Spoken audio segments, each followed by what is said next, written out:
생일이었는데 아무 연락도 없더라고요. 물론 그 친구 생일엔 제가 직접 전화해서 챙겨줬거든요. 혹시 이런 경험 있으신가요? 항상 내가 먼저 연락해야만 이어지는 친구 관계. 연락 끊으면 그대로 끝나버릴 것 같은 그런 관계. 딱 한 사람 머릿속에 떠오르지 않으신가요? 그렇다면 이 영상을 끝까지 보셔야 합니다. 오늘 영상에서는요, 왜 이런 관계가 반복되는지, 어떤 심리가 숨어 있는지, 그리고 어떻게 대처해야 관계에 휘둘리지 않고 나를 지킬 수 있는지 구체적인 방법과 함께 말씀드리겠습니다. 영상 끝까지 보시면요, 연락을 끊는 건 나쁜 게 아니라 건강한 선택일 수도 있구나, 이런 마음의 정리를 분명히 하실 수 있을 거예요. 지금 이 순간 마음속으로 한 번쯤 내가 너무 호구처럼 느껴진다 생각하셨다면 이 영상이 꼭 필요하신 분입니다. 구독과 좋아요는 따뜻한 관계의 시작입니다. 안녕하세요. 금과 옥조 TV 가족 여러분. 오늘도 함께 해주셔서 감사합니다. 우리 인생에는 참 다양한 사람들이 등장하지요. 가족, 친구, 직장 동료, 이웃. 그 중에는 우리에게 기쁨과 힘을 주는 소중한 인연도 있지만 반대로 우리의 행복을 조금씩 갉아먹는 사람들도 있습니다. 특히 나이가 들수록 인간관계에 대한 고민은 더 깊어지는 것 같아요. 이 나이에 새로운 친구를 사귀기는 어려워. 라는 생각에 불편한 관계도 참고 견디는 경우가 많죠. 그러나 과연 그럴 필요가 있을까요? 오늘은 특별히 여러분의 소중한 시간과 에너지를 소모시키는 관계들에 대해 함께 생각해 보려 합니다.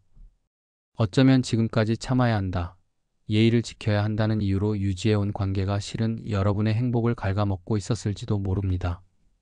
인생의 황금기, 이제는 우리 자신을 위한 현명한 선택을 할 때입니다. 함께 알아봅시다. 왜 항상 내가 먼저 연락하게 될까요? 이유는 단순하지 않습니다. 내가 더 착해서도 아니고 그 사람이 나쁜 사람이라서만도 아닙니다. 이런 관계는 흔히 불균형한 애착 스타일에서 시작됩니다. 어릴 적부터 남을 실망시키지 않으려고 애쓰며 자란 분들일수록 내가 연락 안 하면 저 사람이 외로울 수도 있어. 혹시 무슨 일 있는 건 아닐까? 이런 생각으로 먼저 손을 내미는 경우가 많습니다. 또 하나는 자존감의 문제입니다.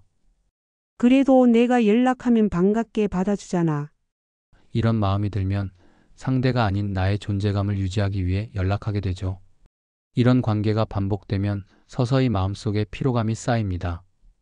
나는 챙기지만 정작 그 사람은 나를 얼마나 생각할까? 연락을 안 하면 그냥 끝나는 사이였구나. 이런 깨달음은 꽤나 씁쓸합니다. 하지만 기억하세요.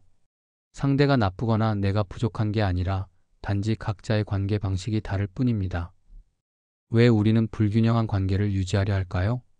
첫째, 익숙함의 함정입니다. 우리는 종종 어린 시절부터 형성된 관계 패턴을 무의식적으로 반복합니다. 어쩌면 가족 관계에서 늘 당신이 배려하고 이해하는 역할이었을지도 모릅니다. 그래서 다른 관계에서도 자연스럽게 그 역할을 맡게 되는 거죠. 박수영 님 67세의 사례를 들어볼까요? 그녀는 항상 친구들에게 먼저 연락하고 선물을 준비했지만 정작 자신의 생일에는 아무도 먼저 챙겨주지 않아 서운함을 느꼈습니다. 상담 과정에서 그녀는 어릴 적부터 부모님께 인정받기 위해 항상 착한 아이로 행동했던 패턴이 성인이 된 후에도 계속되고 있음을 깨달았습니다. 둘째, 감정적 의존입니다. 이 사람과의 관계가 끊어지면 나는 어떻게 될까? 라는 두려움이 있을 수 있습니다. 특히 오랜 시간 알고 지낸 친구나 가족이라면 더욱 그렇죠. 하지만 생각해 보세요. 진정한 관계는 의무감이나 두려움이 아닌 서로에 대한 존중과 애정에서 비롯되어야 합니다. 셋째, 체면과 사회적 압력입니다. 어떻게 40년 지기 친구와 관계를 끊을 수 있어? 가족인데 어쩔 수 없지. 같은 생각들이 우리를 불편한 관계에 묶어두곤 합니다. 하지만 시간이 오래되었다고 해서 모든 관계가 건강한 것은 아닙니다. 넷째, 자기 가치에 대한 의심입니다. 나는 더 나은 관계를 맺을 자격이 없다라는 무의식적 생각이 있을 수 있습니다. 특히 나이가 들면서 사회적 역할이 줄어들고 새로운 인연을 만들기 어려워진다고 느끼면 이런 생각이 더 강해질 수 있죠. 김정호님 72세는 은퇴 후 자신을 무시하고 비하하는 친구들과도 관계를 유지했습니다. 이 나이에 새로운 친구를 사귈 수 있을까? 하는 두려움 때문이었죠. 하지만 결국 동호회 활동을 통해 자신을 존중해주는 새 친구들을 만난 후 건강하지 않은 관계를 정리할 수 있었습니다. 다섯째, 경계 설정의 어려움입니다. 우리 세대는 특히 참는 것이 미덕이라고 배워왔습니다. 싫다고 말하는 것, 자신의 경계를 분명히 하는 것을 배우지 못했죠. 그래서 다른 사람들이 우리의 경계를 침범해도 제대로 대응하지 못합니다. 이제 중요한 건 그 차이를 어떻게 받아들이고 내가 상처받지 않도록 관계를 조율할 수 있느냐는 거예요. 여러분에게 행복을 갉아먹는 사람들의 유형을 알려드릴게요. 1. 에너지 흡혈귀 타입입니다.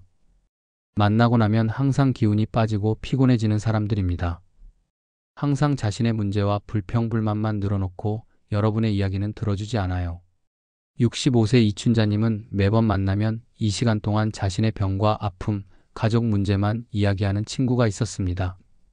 그녀는 항상 위로와 조언을 해주었지만 정작 자신이 어려움을 겪을 때는 그 친구는 아, 그래. 그런 일이 있었구나. 라고 간단히 넘기기만 했죠. 만남 후에는 항상 두통이 생길 정도로 에너지가 소진되었습니다. 2. 비판과 판단의 달인 타입입니다. 만나면 항상 당신의 결정, 선택, 외모, 생활 방식 등을 비판하고 판단하는 사람들입니다. 그 나이에 그런 옷을 입냐? 너는 항상 그렇게 실패하더라. 같은 말로 당신의 자존감을 갉아먹죠. 70세 강영수님은 매번 만남에서 너는 왜 아직도 그렇게 사냐? 너희 아들은 왜 아직 승진을 못했니? 같은 질문을 던지는 친척 때문에 명절마다 스트레스를 받았습니다. 이런 만남 후에는 항상 자신의 인생이 실패한 것 같은 기분이 들었죠. 3. 비교 전문가 타입입니다. 항상 다른 사람과 비교하며 당신을 불편하게 만드는 사람들입니다.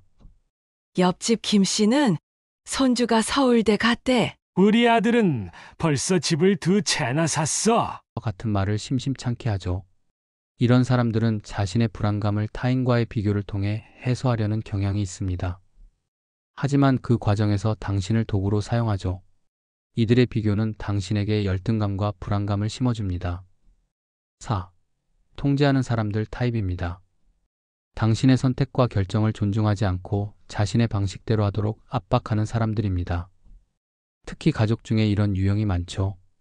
68세 홍미영님은 은퇴 후 여행을 다니며 취미생활을 즐기고 싶었지만 딸이 손주를 돌봐달라는 부탁을 거절하기 어려웠습니다. 엄마가 도와주지 않으면 우리 가족이 어떻게 살지? 라는 말에 자신의 꿈을 포기하고 있었죠. 5. 일방적인 관계 타입입니다. 도움이 필요할 때만 연락하고 당신이 도움이 필요할 땐 사라지는 사람들입니다. 71세 정영철님은 지인들이 법률 상담이 필요할 때만 연락해왔습니다. 그는 은퇴한 변호사로 항상 기꺼이 도움을 주었지만 정작 자신이 수술을 받고 도움이 필요했을 때는 아무도 찾아오지 않았죠. 그때서야 그는 자신의 관계가 얼마나 일방적이었는지 깨달았습니다. 이런 사람들 생각나시나요? 지금 머릿속에 특정한 얼굴이 떠오른다면 그 관계가 당신의 행복을 갉아먹고 있을 가능성이 큽니다. 이제 실제로 자주 겪는 상황들을 기준으로 현실적인 대응법을 함께 살펴보겠습니다. 연락 안 하면 끊기는 관계. 이런 친구는 관계 유지를 당신에게만 맡긴 경우입니다. 한두 번은 연락을 멈춰보세요. 진짜 당신을 소중히 여기는 사람이라면 잠잠한 사이에 먼저 연락이 올 겁니다. 그렇지 않다면 이미 마음은 멀어진 상태였을 수 있어요. 그 사실을 인정하는 것이 아프지만 회복의 시작입니다. 이럴 경우에는 매일 연락하던 것을 일주일에 한 번, 한 달에 한 번으로 차차 줄여보세요. 이 사람은 관계 유지에 적극적이지 않구나라고 인정하세요. 그리고 그 관계에 쏟던 에너지를 자기 개발이나 취미 활동으로 돌려보세요. 66세 이명숙님은 40년 지기 친구와 항상 본인이 먼저 연락하고 만남을 제안했습니다. 어느 날 실험 삼아 연락을 멈췄더니 6개월이 지나도 친구에게서 연락이 오지 않았습니다. 처음에는 서운했지만 그 시간 동안 수채화 교실에 등록해 새로운 취미와 친구들을 만들었고 오히려 더 풍요로운 일상을 얻게 되었습니다. 탑장은 하지만 먼저 연락은 안 하는 친구. 이런 사람은 수동적인 관계 스타일을 가진 경우가 많습니다. 연락이 오면 반갑긴 한데 먼저 하기엔 귀찮다는 심리죠. 이 경우엔 기대치를 조절하세요. 그 사람은 원래 그런 사람이구나 하고 마음을 정리하면 내 감정이 덜 소모됩니다. 이 사람은 관계에 대한 인식이 다르다는 점을 인정하세요. 나는 내가 가끔 먼저 연락해주면 좋겠어. 라고 솔직하게 이야기해 보세요. 그리고 이 친구는 깊은 관계가 아닌 가벼운 관계로 재분류해 보세요. 69세 박종식님은 친구 김씨가 항상 답장은 열심히 하지만 먼저 연락은 전혀 하지 않는 점이 서운했습니다. 용기를 내어 가끔은 내가 먼저 연락해줬으면 좋겠어. 라고 이야기했더니 김씨는 미안해. 난 원래 사람들에게 먼저 연락하는 걸 잘 못해. 내 성격이야. 라고 솔직하게 답했습니다. 그 후로 박님은 기대치를 낮추고 관계를 재정의했으며 오히려 마음이 편해졌습니다. 내가 연락하면 반가워하지만 특별한 일 아니면 연락 없는 친구. 이 관계는 서로 필요할 때만 소통하는 제한적 친분입니다. 중요한 건 이런 관계를 절친이라고 착각하지 않는 겁니다. 우리는 모두 다른 방식으로 관계를 맺습니다. 가벼운 관계는 가볍게 받아들여야 마음이 편해져요. 모든 친구 관계가 깊을 필요는 없습니다. 만날 때는 즐겁게, 안 만날 때는 신경 쓰지 않는 태도를 가지세요. 한 사람에게 모든 기대를 걸지 말고 여러 종류의 친구 관계를 만드세요. 73세 최영자님은 오랜 친구들과의 관계에서 늘 서운함을 느꼈습니다. 상담을 통해 그녀는 관계의 종류를 구분하는 법을 배웠습니다. 이제 그녀는 친구들을 깊은 대화를 나눌 수 있는 친구, 함께 취미를 즐기는 친구, 가끔 안부만 물어보는 친구로 분류하고 각 관계에 맞는 기대치를 설정했습니다. 그 결과 인간관계에서 오는 스트레스가 크게 줄었습니다. 도움이 필요할 때만 연락 오는 친구. 이런 친구는 일방적 소비형 관계일 수 있어요. 친구야, 혹시 이번에 좀 도와줄 수 있어? 이런 식으로 시작되는 연락만 반복된다면 그건 친구가 아니라 도구로 여기는 겁니다. 한두 번은 괜찮지만 반복된다면 거절의 메시지를 분명히 해야 해요. 요즘은 나도 여유가 없어서 힘들어. 이번엔 어려울 것 같아. 처음엔 미안한 마음이 들겠지만 장기적으로는 나를 지키는 길입니다. 반드시 이번에는 도와줄 수 없어요 라고 명확히 말하세요. 내가 지난번에 도와줬으니 이번엔 내가 나를 도와줄래? 라고 요청해 보세요. 그리고 당신이 도움을 요청했을 때 어떻게 반응하는지 지켜보세요. 68세 김영호님은 은퇴 전 대기업 임원이었던 배경 때문에 항상 지인들에게 취업 추천이나 사업 조언을 요청받았습니다. 하지만 정작 자신이 새로운 사업을 시작했을 때는 아무도 지원해주지 않았죠. 그는 용기를 내어 지난번에 내가 도와줬으니 이번엔 내가 내 사업에 투자해주면 어떨까? 라고 제안했고 그 반응을 통해 진정한 친구와 단순한 이해관계자를 구분할 수 있었습니다. 연락은 뜸하지만 만나면 좋은 친구. 이런 친구는 정말 소중한 사람일 수 있어요. 자주 연락하지 않아도 마음만은 이어져 있는 사이. 이런 관계는 오히려 편안하고 건강한 관계일 수 있습니다. 굳이 연락 빈도에 집착하지 말고 서로를 이해하고 배려하는 느슨한 우정을 지키세요. 만남의 횟수가 아닌 함께하는 시간의 질을 중요시하세요. 모든 친구가 일상을 공유할 필요는 없다는 점을 받아들이세요. 그리고 만날 때는 온전히 그 시간을 즐기세요. 74세 이수진님과 그녀의 대학 친구는 1년에 한두 번밖에 만나지 못합니다. 하지만 만날 때마다 마치 어제 헤어진 것처럼 대화가 자연스럽게 이어지죠. 그녀는 이런 관계를 진짜 우정이라고 표현합니다. 연락 빈도는 중요하지 않아요. 진정한 친구는 시간이 지나도 마음이 변하지 않는 사람이에요. 항상 무시하거나 깎아내리는 관계. 특히 가족이나 오래된 친구 중에 이런 유형이 있을 수 있습니다. 당신의 의견이나 감정을 무시하고 자존감을 낮추는 말을 자주 하는 사람들이죠. 그런 말은 내게 상처를 줘라고 명확히 표현하세요. 무시하는 행동이 계속되면 자리를 떠나는 등의 행동을 취하세요. 오랜 관계에서의 상처는 상담을 통해 치유할 수 있습니다. 65세 정미경님은 40년 지기 친구가 항상 그녀의 삶의 선택을 비꼬듯 평가하는 것에 상처받았습니다. 너는 왜 그렇게 용기가 없니? 말을 자주 들었죠. 용기를 내어. 그런 말을 들으면 정말 상처받아. 앞으로는 그런 식으로 말하지 말아줬으면 해. 라고 말했습니다. 친구는 처음에는 놀랐지만 점차 그녀의 감정을 존중하게 되었습니다. 과도한 경쟁 관계. 특히 같은 직장이나 비슷한 분야에 있었던 친구들 사이에서 종종 볼 수 있는 유형입니다. 은퇴 후에도 자녀 자랑, 여행 자랑, 재테크 자랑 등으로 경쟁이 이어지는 경우가 많죠. 상대의 자랑에 그렇구나라고 간단히 반응하고 넘어가세요. 비교나 경쟁이 아닌 공통의 관심사로 대화를 전환하세요. 그리고 타인과의 비교가 아닌 자신만의 행복 기준을 세우세요.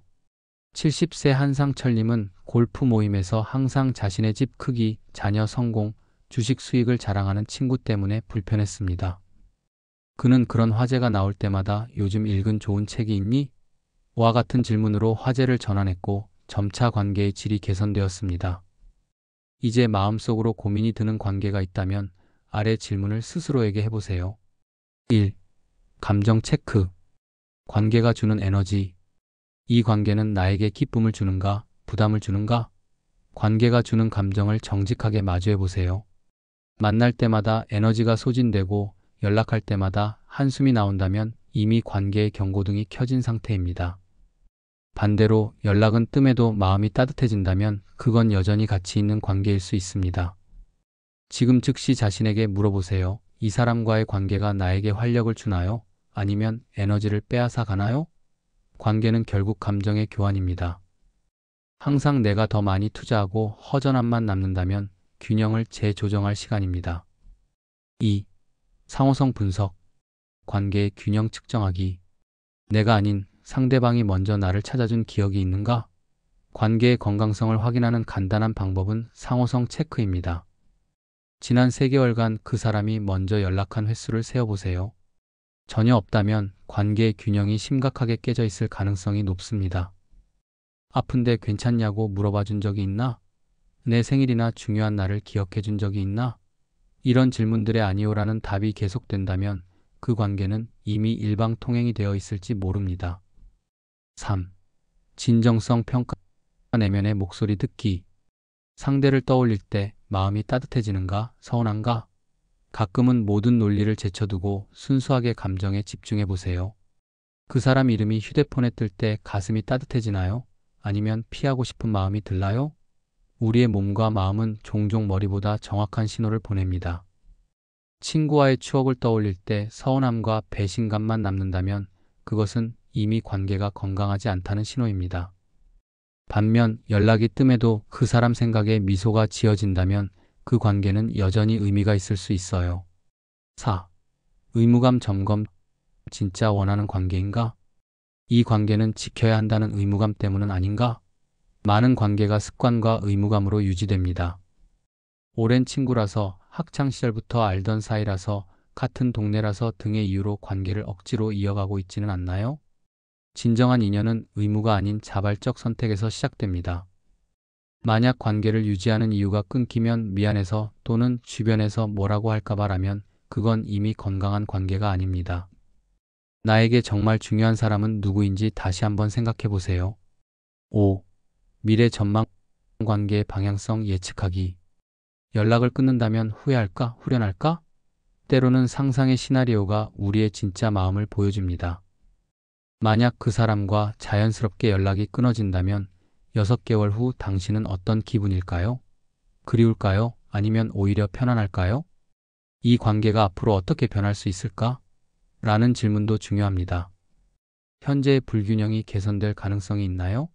아니면 계속해서 같은 패턴이 반복될 것 같나요? 변화의 가능성이 보이지 않는다면 과감한 결정이 필요할 수도 있습니다. 6. 자기보호 메커니즘. 경계선 설정하기. 내가 상처받지 않기 위한 경계선을 설정했는가? 관계를 완전히 끊지 않더라도 건강한 경계선은 필요합니다. 나는 더 이상 먼저 연락하지 않을 거야. 도움 요청에는 무조건 응하지 않을 거야와 같은 명확한 룰을 정해보세요. 이런 경계선은 상대방을 벌주기 위한 것이 아니라 나를 보호하기 위한 안전장치입니다. 경계선을 설정한 후에도 관계가 자연스럽게 이어진다면 그건 진정한 인연일 수 있습니다. 7. 성장 가능성. 솔직한 대화의 여지. 관계 개선을 위한 솔직한 대화를 시도해 봤는가?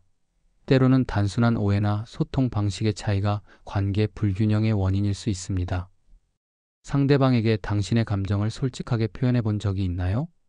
나는 항상 내가 먼저 연락해 줬으면 좋겠어. 서로 챙겨주는 관계였으면 해. 이런 솔직한 대화가 관계를 새롭게 정립하는 시작점이 될 수 있습니다. 하지만 대화 시도 후에도 변화가 없다면 그때는 관계의 우선순위를 재고해야 할 때입니다. 이 체크리스트는 관계를 끊으라는 뜻이 아니라 당신의 마음을 더 잘 들여다보라는 의미입니다. 정리는 결별이 아니라 정돈입니다. 때론 거리를 두는 것이 서로를 더 편하게 해줄 수도 있습니다. 8. 관계 정리의 실천적 방법. 점진적 거리두기. 갑자기 모든 연락을 끊는 것보다 서서히 연락 빈도를 줄여보세요. 일주일에 한 번 연락하던 사이라면 2주에 한 번으로, 그리고 한 달에 한 번으로 자연스럽게 전환해보세요. 명확한 이유 제시하기. 만약 직접적인 대화가 필요하다면 비난이 아닌 나의 감정에 집중하세요. 내가 연락을 안 해서 화가 나 대신 나는 항상 먼저 연락하는 것이 부담스러워라고 표현하는 것이 좋습니다. 선택적 응답하기. 모든 연락에 즉각 응답할 필요는 없습니다. 나에게 중요하지 않은 메시지나 부탁은 때로는 무시하거나 정중히 거절해도 괜찮습니다. 새로운 관계의 우선순위 정하기. 당신의 시간과 에너지는 한정되어 있습니다. 일방적인 관계에 투자하던 시간을 나 자신이나 더 건강한 관계에 재투자해 보세요. 정리의 의미 되새기기. 이 관계를 정리하는 것은 실패가 아니라 성장의 증거입니다. 건강하지 않은 관계를 놓아주는 용기는 자기 존중의 표현입니다. 관계는 줄다리기가 아닙니다. 서로가 조금씩 당겨주고 놓아줄 줄 아는 것이 필요하죠. 내가 항상 먼저 연락해야만 이어지는 관계라면 그 끈을 잠시 내려놓아 보세요. 진짜 인연이라면 시간이 지나도 다시 자연스럽게 이어질 겁니다. 자기 자신과의 관계가 최우선입니다. 무엇보다도 내가 나 자신에게 연락하는 시간을 꼭 챙기세요. 오늘 하루 나는 괜찮았나? 내 마음은 잘 돌보고 있나? 이런 질문을 던질 수 있어야 남과의 관계에서도 균형을 유지할 수 있습니다. 자기 자신과의 친밀한 대화가 없다면 타인과의 관계도 건강할 수 없습니다. 나를 사랑하고 존중하는 법을 배울수록 건강한 관계의 기준이 명확해집니다. 그리고 그 기준에 미치지 못하는 관계는 자연스럽게 정리할 수 있는 힘이 생깁니다. 모든 관계에는 가까워지는 시기와 멀어지는 시기가 있습니다. 마치 계절이 변하듯 관계도 변합니다. 누군가와 잠시 거리가 생기더라도 그것이 영원한 이별을 의미하지는 않습니다. 때로는 거리두기가 관계를 새롭게 바라볼 수 있는 기회가 되기도 합니다. 인생의 서로 다른 시즌에서 우리는 다른 사람들과 연결됩니다. 모든 관계가 평생 지속될 필요는 없습니다. 일부 관계는 특정 시기에만 의미가 있고 그 시기가 지나면 자연스럽게 마무리될 수도 있다는 점을 받아들이세요. 마지막으로 가장 소중한 관계는 지나친 노력 없이도 자연스럽게 이어지는 관계입니다. 연락을 일부러 하지 않아도 서로의 삶의 중요한 순간에는 함께하게 되는 그런 사람들. 그런 관계는 해야 한다는 의무감이 아닌 하고 싶다는 자발성에서 비롯됩니다. 당신의 에너지와 사랑을 받을 자격이 있는 사람들에게만 마음을 열어보세요. 모든 관계에 동등한 노력을 기울일 필요는 없습니다. 때로는 일부 관계에서 물러나는 것이 더 중요한 관계에 집중할 수 있는 공간을 만들어줍니다. 오늘도 따뜻한 하루 보내시고요. 당신이 먼저 연락하고 싶은 사람이 있다면 그 사람도 언젠가는 당신을 먼저 떠올릴 수 있기를 바랍니다. 구독과 좋아요는 당신의 진심을 이해하는 사람들이 더 많아지는 길입니다. 마지막으로 기억하세요. 당신은 항상 혼자 먼저 다가가야만 하는 사람이 아닙니다. 당신도 누군가에게는 가장 먼저 떠오르는 소중한 사람입니다. 그런 균형 잡힌 관계를 더 많이 만들어가는 지혜가 우리 모두에게 있기를 바랍니다. 오늘도 여러분과 함께 이야기 나눌 수 있어 행복했습니다. 이 영상이 여러분의 마음에 작은 위로와 용기가 되셨기를 바랍니다. 다음 영상에서 또 만나요.